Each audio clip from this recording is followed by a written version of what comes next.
गुज़िश्ता दिनों अमेरिका से आए मेरे बहन भाई, क्योंकि यहाँ पर एक शादी की तकरीब थी मेरे भतीजे की। उसमें शिरकत के लिए वो लोग आए थे।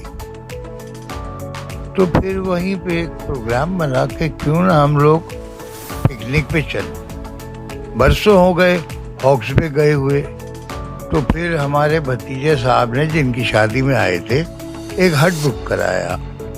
वो हट क्या था भाई, एक बहुत बड़ा बंगलानुमा चीज थी।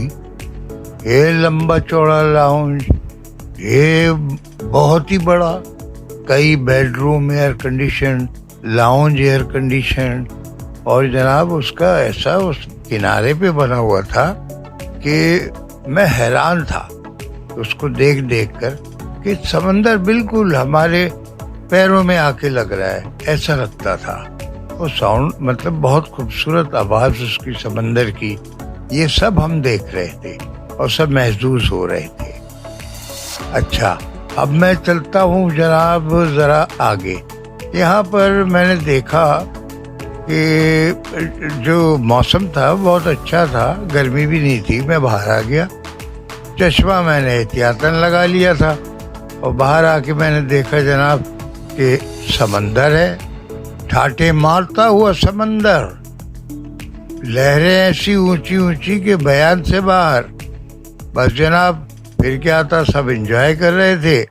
और उस हट का अब ये देखे ना समंदर किस कदर शफाफ, और ये हट की टाइलें लगी हुई हैं, यहाँ तक आ रहा है।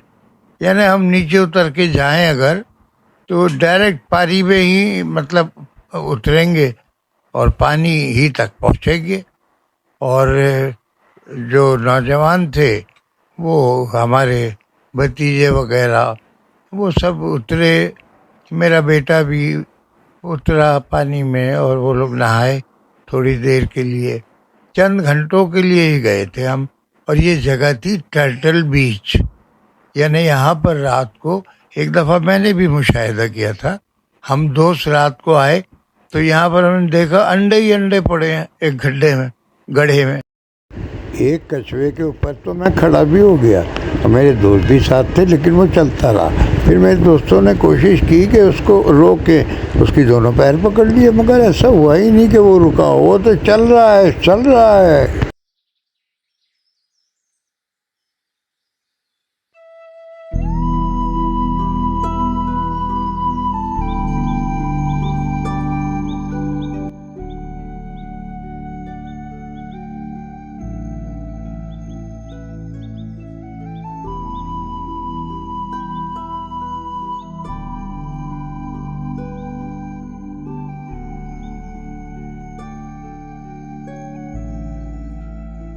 बस जनाब इस महल नुमा हट में हम बहुत मज़े से हमने अपना वक्त गुजारा। ये कॉरिडोर है, यहाँ से आप हट में भी जा सकते हो, समंदर पे भी। ये जो स्विमिंग पूल आप देख रहे हैं, इतना खूबसूरत स्विमिंग पूल है, मैं बता नहीं सकता। अब ये कमरे जो वहाँ पे बेडरूम्स हैं, उनसे मुल्हिक है ये स्विमिंग पूल। तो 3-4 बेडरूम से ये नज़र आता है। अब जिस बेडरूम में हम हैं वहाँ से ये सेंटर का इसका पोर्शन नज़र आ रहा है। एक और बेडरूम भी मैं आगे दिखाऊंगा, उसमें ये कॉर्नर से नज़र आ रहा है, यानी इसके जो डीप एरिया है वो नज़र आएगा। अब ये देखें सवाना में रखा है, और ये टाइल्ड है, मार्बल लगे हुए हैं। जाहिर है यहाँ पर मरतूब मौसम है, ह्यूमिडिटी भी होती है बहुत ज़्यादा और जंग लग जाता है चीज़ों को। लेकिन ये हट मुझे तो बड़ा मेंटेन लग रहा है, कोई दरवाज़ा नहीं टूटा हुआ, कहीं जंग नहीं लगा हुआ। और ये देखिए सामने इन्होंने एक छोटा सा ये बनाया हुआ है, शीशा भी है इसमें।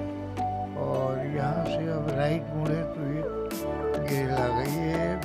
मतलब ये देखिए ये भी इसी हट का एक पोर्शन है, यानी इस तरफ बाग हैं। पता नहीं, मैं तो गया नहीं, मुझे अच्छा नहीं लगा कि मैं बाग तक जाऊं। वहाँ पे माली और स्टाफ बैठा हुआ था, मैंने कहा वो लोग डिस्टर्ब होंगे तो मैं वहाँ नहीं गया। अब ये देखिए, ये मेरा ख्याल है मैं एक और बेडरूम है ये, इसमें मैं जा रहा हूँ, दाखिल हो रहा हूँ। और इस बेडरूम से ये देखें, ये बेड लगा हुआ है। अब इस बेडरूम से जो स्विमिंग पूल है, स्विमिंग पूल वो डिफरेंट जाविये से नज़र आएगा। ये देखें, ये स्विमिंग पूल अभी गुजरा। अब मैं यहाँ से जो दिखा रहा हूँ आपको, आप समझ लें कि ये अगला बेडरूम है, फिर उससे अगले बेडरूम है। तो यहाँ पे ऐसा है कि 60 70 80 लोग आके एंजॉय कर सकते हैं पूरा का पूरा ये पिकनिक ट्रिप। तो ये मेरा ख्याल है कॉरपोरेट सेक्टर वाले बुक करते होंगे हट अपने स्टाफ के लिए। अब देखें, ये स्विमिंग पूल का ये कॉर्नर आ रहा है, तो इसका मतलब ये है कि इस बेडरूम से ये कॉर्नर से नज़र आ रहा है, और वो मैंने आपको दिखाया था कि वो सेंटर में था। इस तरह मैं, ज़ाहिर है सारे कमरे तो मैं नहीं देख सकता था, क्योंकि बिला वजह में तवालत देनी अपना वीडियो को। अब ये देखें कितना खूबसूरत स्विमिंग पूल है, बच्चे हैं, नहाए धोए। अब पिकनिक ही पिकनिक है ये।